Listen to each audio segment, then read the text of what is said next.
خاڵی دووەم کوشتنی غافڵ جیرانەی کافری شەڕانی. کافری شەڕانی کە هیچ ڕێکوتن و پەیمانێکی ئەمانی لەگەڵ مسلمانانە نییە و دژایەتی ئیسلامەکە دژایەتی مسلمانانەکە، کوشتنی غافڵ جیرانەی جائیزە. ئەمە لە سیرەی پێغەمبەری خوایە صلی الله عليه وسلم سەلمێنراوە کە ئەو کەسانەی دژایەتیان کردووە سەربازگایان لە دژی ڕێخستووە یان سەرۆت و سامانیان بۆ دژایەتی ئیسلامەکە تەرخان کردو و خستویانەتە بەردەستی خەڵکانێکی تری محارب، پێغەمبەری خوا عەلەیهی سەڵات وەسەلام یاوەری جوامێر و وریای بۆ ناردوون و غافڵ جیرانە کوشتویانە. لە قورئانیشە ئاماژەیەکی وا هەیە کە فەرمە فەقتولوا المشرکین حەیث وەجەدتموهم وخذوهم واحصروهم واقعدوا لهم كل مرصد. لە هەر شوێنێک مشریکەکانتان بەردەستکەوت بێسێ و دوو بیان کوژن، دەست بە سەریان کەن، گەمارۆیان دەن، بیان خەنەژێر ڕکێفی خۆتانەوە و لە هەموو شوێنێکەوە مراقبەیان بکەن. قورتوبی لە تەفسیری وەقعدوا لهم كل مرصدا فەرمێ واتە لە شوێنێکەوە کە لێیانەوە نەدی و بێ مراقبەیان بکەن کە هەلی کوشتنیانتان بۆ ڕەخسە بیان کوژن. ئەمەش بەڵگەیە لەسەر کوشتنی غافڵ جیرانیان کە دوای بانگهێشتکردنیانە بۆ ئیسلام مەبەست لە گەیشتنی باسی ئیسلامە پێیان ئەیان زانی کە پێغەمبەری خوا عەلەیهی سەڵات وەسەلام داوای چیان لێکا و ئیسلامەتێکە یعنی چی، بەڵام هەڵوێستی دژایەتیان بەرامبەری گرتبوو. دیسان ئەمە بەڵگەیە لەسەر مراقبە و چاودێری و سۆراخکردن و جاسوسیکردن لەسەر دوژمن.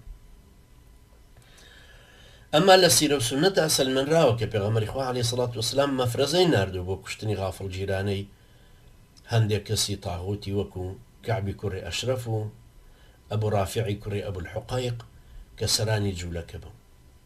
دەربارەی کەعبی کوڕی ئەشرەف ئەمە لەلایەکەوە مشریکەکانی بۆ جەنگی دژ بە ئیسلام هانەدا کە جوولەکە بوو، لەلایەکی ترەوە جنەی بە پێغەمبەری خوادا عەلەیهی سەڵات وەسەلام شعری غەزەلی لەسەر خێزانەکانی دائەنا و بڵاویە کردو.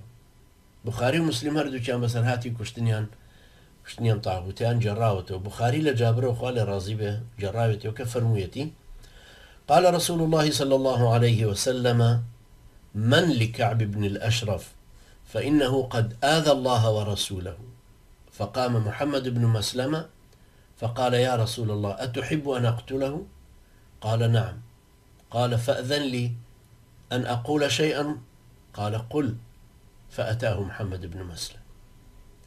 پێغەمبەری خوا صلی الله عليه وسلم فەرمووی ئەرە چیە کەعبی ئەشرەفمان لە کۆڵەکاتەوە بۆمان ڕائەوەستێنێ، ئەمە ئازاری خوا و پێغەمبەری خوایاندا عەلەیهی سەڵات وەسەلام.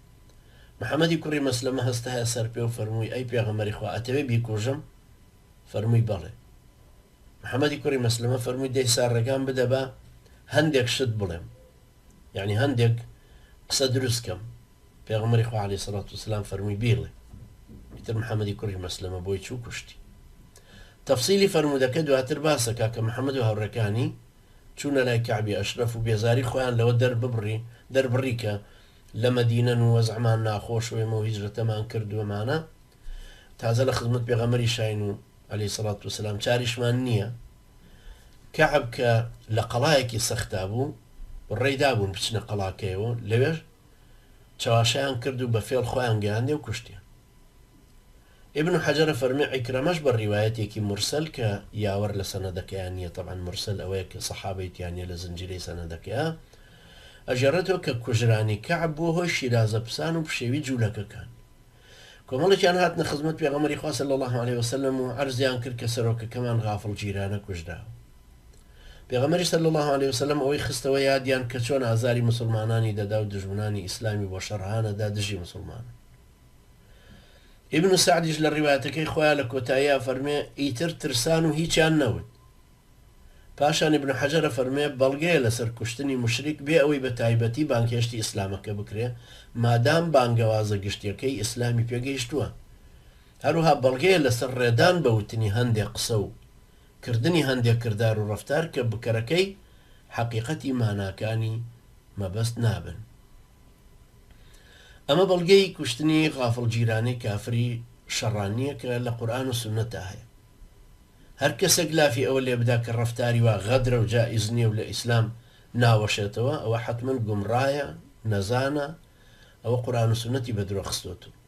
نەوەویە فەرمێ قازی عیاض فەرموویەتی هیچ کەسێک بۆی نییە بڵێ ئەمە کوشتنی غەدرە. کابرایەک لە مەجلیسی عەلی کوڕی ئەبی تاڵیبە خوا لێ ڕازی بێ وایوت سەیدنا عەلی فەرمانیدا لە گردنیاندا و سەریان پەڕان و ڕیوایەتی صحیحیشە کە ڕیوایەتی بوخاریە لە باب الكذب في الحربەکەیە هەیە کە باب الفتکی بأهل الحرب لەوێ شادیسان هێناوێتیەوە کەوابوو سەیدنا عەلی خوا لێ ڕازی بێ ملی ئەم کابرایی پەڕاند و کوشتی لەبەرەوەی کەوتی ئەمە غەدرە کوشتنی غافڵگیری. قورتوبی لە تەفسیری ئاەتی فەقاتیلوا ئەئیمەتە الکوفری ئاماژەی بەسەرهاتەکە کردووە.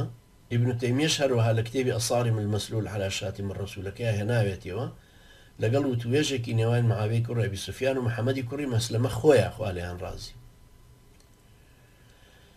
ئەمە کوشتنی کەعبی کوڕی ئەشرەف بوو کە بەو شێوە ناغافڵە بوون بڵێن غافڵ جیرانە بوو. ئەنجا کوشتنی غافڵ جیرانەی ئیبن ئەبی الحوقایقیش هەروەهایە سەرداری جوولەکانی خەیبەر بوو بازرگانی گەورەی حیجاز بوو. ئیبن ئەبی الحوقایق کە چووە مەکە و کۆبوونەوەی لەگەڵ سەرانی قوڕەیشان ڕێخست هانێیدان تیرە هۆزەکانتان کۆکەنەوە و خۆ لەخوا هەمانە لە خۆ بگرن و ئێمەش جوولەکەکانی خەیبەر ئامادەکەین و ئیتر دەوروبەرمان هەموو ئەکەینە سەنگەر و ئیتر ئاوا بوو بە کوورەی جۆشدانی غەزای خەندەق بوو بە هاندەر و تەشجیعکاری ئەوانەی کە دژ بە ئیسلامە وەستانەوە. بوخاری لە بەڕای کوڕی عازی بەخوا لێیان ڕازی بێ ئەفەرمێ ئەجێڕێتەوە أفرمي بعث رسول الله صلى الله عليه وسلم إلى أبي رافع اليهودي رجالا من الأنصار فأمر عليهم عبد الله بن عتيك وكان أبو رافع يؤذي رسول الله صلى الله عليه وسلم ويعين عليه وكان في حصن له بأرض الحجاز. أفرمي بيغمري خواه صلى الله عليه وسلم بيعوانيكي لپشتیوانان لأنصار بو كشتني أبو رافعي جولك نار. عبد الله كوري عتيكي كرد أميريان أبو رافع لقلايك خويا أبو لناوتي حجاز زوري أزاري بيغمر هذا عليه الصلاة والسلام لا ينقري همو كسي شكر كدجي بانقوازكي بوستاياتو. للرواياتي كي ترى هاتوا لبراء ويأفرمي بعث رسول الله صلى الله عليه وسلم رهطا إلى أبي رافع فدخل عليه عبد الله بن عتيك بيته ليلا وهو نائم فقتله. پیغمبر خدا صلى الله عليه وسلم مفرزيكي نار سر أبو رافع عبد الله كوري عتيك شو بويش وجوره لخوا كشتي. عبد الله كوري عتيك خوالي رازي بيت چندين فيلي كرتا گەیشتە أبو رافع وكشتي. سرتا بفيل خوي گەیانە ناو قەڵاکە پاشان ماڵ بە ماڵی جوولەکەکانی لە دەرەوە دادەخست تا نەتوانن بێنەوە بە هانای ئەبوو ڕافعەوە کە چووە ژوورەکەی ئەبوو ڕافعیشەوە لە ناوە دایخست بۆی نەتوانە ڕاکاتە دەرەوە. ئەنجا دەنجی خۆی گۆڕی و بانجی کرد تا ناسیەوە. تەفسیلاتێکی عەجایب هەیە لەم کوشتنەیە کە ئەگاتە نزیکی قەڵاکە خۆی مەحتەلەکە هەتا وەکو ئێوارەی بەسەر هادێ. پێشەوەی دەرگای قەڵاکە داخن چاوی لێ کابرای حەرەز وا هات دەرگاکە داخە هەڵەسێتە سەر پێ و لەولاوە کە ئەنەما دەست بە ئاوە گەێنێ خۆی نیشانی کابرادا لە پشتەوە دەموچاویشی هەڵپێچاوە. کابراش هاواری لێکاوەزانە جوولەکەی خۆیاناڵێ هەرە کاکە دەرگاکە داخەم دێ ژوورەوە ئەویش هەڵێ بەڵەوە هاتم بە ڕاکردنە ڕاتە ژوورەوە و کابرا دەموچاوی نابینی. ئەنجا دوایش ئاوا کە ئەڕوا بزانە کام ماڵیان لە هەمویان فەخفەخەترە و کە کۆشکێکی جوان و تەلارێکی جوانە گومانە باکە لەوەیە. بە مەمەڕەکانیانە ئەڕوا ماڵ بە ماڵیان دەرگاکانیان لە دەرەوە داخە بۆی هاوار نێنە دەرەوە گەر هاواریشی کرد. ئەنجا بە بۆنی ئای دۆزێت ئەو بۆ نەخۆشەی کە لە خۆی داوە ئاژنەکانی لەلایە. دوای کە ئەچەتە ناو خانۆکەی ئەو ناو ژوورەکە و نزیکی ئەوانەکەوێتە و تاریکە بانگەکە دەنگی خۆی گۆڕی شتێکی لەسەر دەمی دانا و هاوارەکە ئەڵێم بۆ نەخۆشە چی ئەرێوە فڵان نەخەوتوی. ئەنجا ئەفەرمێ هەر کە جوابی دایە و شمشێرێکم پێچێشە. هاواری لێ بەرز بۆوتی کوڕەیەکێ کوشتمی شمشێرێکم پێچێشە زانیم ڕای کردوتە چپە ناو پەسیوێکی ترەوە. دەرگاکەشتم لە ژوورە داخست بوو هەتا ئەبەو شێوەیە کوشتی. ئەنجا دوایی کە هاتە دەرەوە خۆی بگێنێتە قەڵاکە دوای شمشێرێکیان لە دواوە لێدا و هەرچۆنەوێت دەرگای قەڵاکەی کردە و ڕای کردە دەرێ نانوەرا دوای کەون لە ئەو دیوی قەڵاکەوە. ئیترە فەرمە قاچەکەی ترم هەڵگرت ئەو قاچە بە شەلەشەل هاتمەوە پێغەمبەری خوا عەلەیهی سەڵات وەسەلام دوایی تفی لێدا و چاچی کردەوە هەرکە ئەنەمە ئازاریشم نەچێشتبوو یعنی تەسەورکەن ئەو هەموو ئازایەتیە و هەموو جوامێریە و هەموو فێڵکردن و چاواشەکاریەش دوایش ئەو برینداریە سەختە قاچیشی بەو شێوەیە حتا فەرمێ قاچم بەس پێستەکەی پێوە مابوو پێستەکەشم لێ کردەوە ڕێواتێکی تریش هەیە فەرمێ لە ڕێگا ئاگرم کردەوە بۆی داخی کەم شوێنی بڕینەکە بۆی خوێنی تری لێنەیە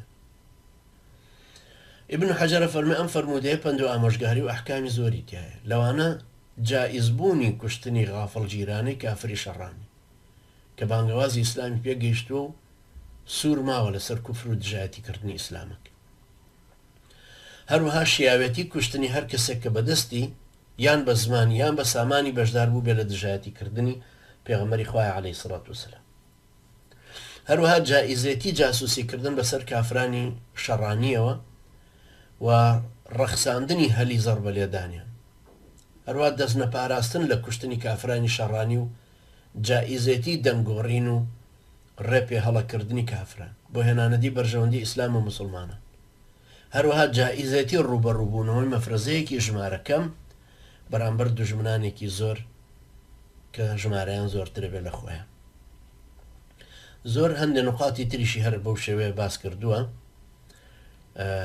ئیمام ابن حەجەر ڕەحمەتی خوای لێبێ هەروەها شێخ عەبدوڕەحمانی دەوسەری لە کتێبی صفوة الآثار والمفاهيم من تفسير القرآن العظيم ئەویش بە هەمان شێوە لە مجلدی یەکەم لە لاپەڕە 268 بە نقاط هەندێک لەم خاڵانەی باس کردو کە زۆر بە سوودن ئینسانی مسلمان بە دەرس وەریانگرێ و بیان خوێنێ لێرە مەسەلەیەک دێتە پێش ئەگەر کوشتنی کابرای کافری شەڕانی بەبێ کوشتنی ژن و ماڵی مەیسەر نەئەبوو ئایا ئەوانیش لەگەڵ یا کوژرێن کابرا بۆ نمونە ڕمانەیەکی پێ ئەبێ ڕمانەکە هەڵداتە ناویانەوە ئەم ڕمانەیە احتیمالی ئەوە هەیە کە ساچمەی بەر ژن و مناڵەکانیان کرد یان دەزڕێژەگەکە یان هاوەنێکیان پێوانێ والحاصل بە شێوەیەک لە شێوەکان ئەوی مەبەستە بەڵام احتیمالەیە ئەوانی کەشی بەرکەون ئەڵێن بەڵێ جائیزە ئەشێ بکوژرێن ئەگەر چی نەبەشداری شەڕەکەیان کردو نەیارمەتیشیاندا ئەمە لەو حاڵەتانەیە کە نەئەتوانرا لێک جودا بکرێن و تا تەنها کابرای شەڕانی لەناو ببرێت بەمەرجێک بە ئەنقەست ئەم کابرا مسلمانە بە ئەنقەست هەوڵی کوشتنی ژن مناڵەکانی نەدابن و حد الإمكان دەسی لەوان پاراستووە بەس بڵێن گرتوێت یا کابرای تاغوت ئەمما دوای ساچمە بەر ئەوانی ترکەوتوت دوو فەرمودە لەسەر ئەوە هەیە یەکەمیانی بن عومەر خوا لێ ڕازی بێ ئەجێڕێتەوە وجدت امرأة مقتولة في بعض المغازي أو في بعض مغازي رسول الله صلى الله عليه وسلم فنهى رسول الله صلى الله عليه وسلم عن قتل النساء والصبيان لم حديث متفق عليه فرمي آفرتي چي كشراو ليشك لغزا كان دوزرايو بيغمري خواه عليه الصلاة والسلام برهلسي لكشتني آفرتو من علان كرت للرواياتي كترا فرمي فأنكر ذلك نقولي ليكر رواياتي دوهم للصعب كري جثامة خوالي الرازي به أفرمي سئل رسول الله صلى الله عليه وسلم عن الذرار من المشركين يبيتون فيصيبون من نسائهم وذراريهم فقال هم منهم أم حديث شانر متفق عليه لبيغمري خواه صلى الله عليه وسلم برسار كرا درباري مالو منالي مشركة كان كشو هيرشيانا كريت السروج مناليان بركون بيان جونا كريتو فرمي أوانيش لوانا للروايات كترا كلاي مسلمة أن النبي صلى الله عليه وسلم قيل له لو أن خيلا أغارت من الليل فأصابت من أبناء المشركين قال هم من آبائهم عرضي پیغمبر ينكر عليه الصلاة والسلام ليان برسي اگر مفرزة يك شو هيرش بكات سر مشركة كان من على كان ين بركونشي فرمي أوانش هر وشي باوك كان ين نووي رحمه الله فرمي هم من آبائهم واتشنك هر لوانن كشتننا أنقصتكيان جائزة چونکە مناڵەکانیان هەر لە خۆیانن وەکو خۆیان دەرەچن میراتیان نەگرن هاوسەرگیری و خوێن و تۆڵەسەندنەوەیان هەمووی هەر لەسەر ئەوانە بێتەوە مەبەستی ئەگەر بە ئەم قەست نەکوژرێن قەیدی نییە فەرموو دەکەی پێشتری ژنە کوژراوەکە کە دۆزرایەوە پێغەمبەری خوا عەلەیهی سەڵات وەسەلام نکوڵی بەرهەڵەسی لە کوشتنی ئەو ئافرەت و مناڵانە کرد کە چونکە لە شوێنی جەنگەکە نەبوون و جیابوون شەویش بووە لە تاریکیا ژن و پیا و زۆرێک لێک جا ناکرێنەوە خاستن لە ناو عەرەبە هەردوو لە ئەنجلی درێژیان لەبەرا بووە. کوشتنی ژن و مناڵ لە حاڵەتی هێرشیشەوە بۆ سەر کافران کە ماڵ و مناڵیان لەگەڵا بێ جائیزە، مهمەوە کە مادام بە ئەنقەس نەکوژدێن. ئەوە مەزهەبی شافعیەکانە، هەروە مەزهەبی ئیمامی مالیک و ئەبوو حەنیفە و جمهوری شەرع ناسانە. فەرموودەکە بەڵگەیە لەسەر ئەوە و بەڵگەشە لەسەر شیاوێتی هێرشکردنە سەریان بە شەو بێ ئەوەی هەواڵیان بدرێتێ، مادام بانگەوازی ئیسلامیان بەگشتی پێگەیشتووە. هەروەها بەڵگەیە لەسەرەوەی کە مناڵی کافران لە دنیای حکمی باوکەکانیان هەیە، ئەمما لە قیامەتە کە پێش باڵغبوون مردبن، ئەوە شەرع ناسان سێ بۆچوونیان دەربارەی هەیە. ئەلا کولین ئەوە شوێنێکی تر و بابەتێکی ترە کە ئەشێ لە شوێنێکی ترا باز بکرێت، چەنە ئیمامی نەوەوی ڕەحمەتی خوای لێ بە هەندێکی لێ باز کردو لە مجەلەدی 12 لە لاپەڕە 48 بەدواوە. ئیبن قودامە فەرمێ ئەشێ شەوان هێرش بکرێتە سەر دوژمن و جەنگیان بەرامبەر بکرێت. ئیمامی ئەحمەدی فەرموو جائیزە. هەر ئەمە ئیبن قودامە جارەتەوە خۆی حەمبەلیە. ئەفەرمووی ئیمامی ئەحمەد فەرموویەتی کە جائیزە مەگەر غەزاکان لە بەرامبەر ڕۆما هەر بە شەو نەبوون. ئەی فەرمووە نازانم لە شەرع ناسانە هەبوو بێ پێشیاو نەبوو بێ. سوفیانی ثەوری لە ئەوزاعیەوە، ئەویش لە عەبدوڵڵا و ئەمیش لە ئیبن عومەرە خوالیان ڕازی بێ، فەرموودەکەی ئەسەعبی کوڕی جەثامەی جێڕایەوە بۆ ئیمامی ئەحمەد کە تایە فەرمووی سئل رسول الله صلى الله عليه وسلم عن الذرار من المشركين يبيتون فيصيبون من نسائهم وذراريهم فقال هم منهم. كبرسيار لبيغمبر إخوة صلى الله عليه وسلم كرا كشو هيرشكين سر مشركة كان لشويني سروتنيانا وجنو مناليان بركون، فرمي أوانيش لاوان كسفيان ما يجرايوا. إمامي أحمد فرمي سندكي راست وتوا ئەگەر بوترێک کە پێغەمبەری خوا صلی الله عليه وسلم بەرهەڵسی لە کوشتنی ژن و مناڵ کردووە، ئەڵێن ڕاستە ئەگەر بە ئەنقەست بکوژرێن و دەستیان لێ نەپارێزرێ. ئیمامی ئەحمەدە فەرمێ ئەمما ئەگەر بە ئەنقەست ژن و مناڵ بکوژرێ بە تەئکید جائیز نییە، چونکە بەرهەڵستی کردنی کوشتنیان لەوەیە کە بە ئەنقەست بکوژرێن، دەنا کە هەموو تێکەڵن و شەوە و گوێ ناکرێنەوە، ئەوە جائیزە. وەکو ئیمامی ئیبن قودامە ڕەحمەتی خوای لەوێ لە المغني وشرح الكبير لمجلدي ديم لا بر 503 نقلي كردو لإمام أحمدي كوري حنبل ورحمة خوالي. ابن حجر رحمه الله أماجيك بأجريك باحتمالك كشتني جنو منال جائز نما بيتو نسخ بو بيتو، چونك للروايات السفيان وزهرية زياديك كفرمودوانان أفرمون قولي زهرية نكدقي فرمودك كلعلم حديثة بيوتر مدرج، هميان بعربي قسان كردو مدرج لكردية الرونادا. مثلا من أقر بيتو حديثة بجارموك بيغمر عليه الصلاة والسلام أفرمي نهى عن قتل النساء والصبيان، أما بعربي يجرمو أقر قسيتي خومي تيكلاو قساك كردية لبرو يكسر بيت جهة كريتو. بلام أوي قولي إمام الزهري كفرمويتي تيكال بعربي كبو لبرو هردوشي عربي. لسنن أبو داود هاتو قال سفيان قال الزهري ثم نهى رسول الله صلى الله عليه وسلم بعد ذلك عن قتل النساء والصبيان. ابن حجر فرمي الزهري ما بس آماجبو بو فرمودكي الصعب كري جثامة، بلام بشيويك لكاتي الرواياتك هيك أو برهالستي كردنكي كيبوه ألان أو كاتب وكما فرزكي نارد بو كشتني ابن أبي الحقيق. أبو داود معني الروايات كردو. ابن حبانيش أفرمي لغزاي حنين أبوه كأبو بشيويك بو خوي لا سندك شاهي لو شاهي كمدرج بو.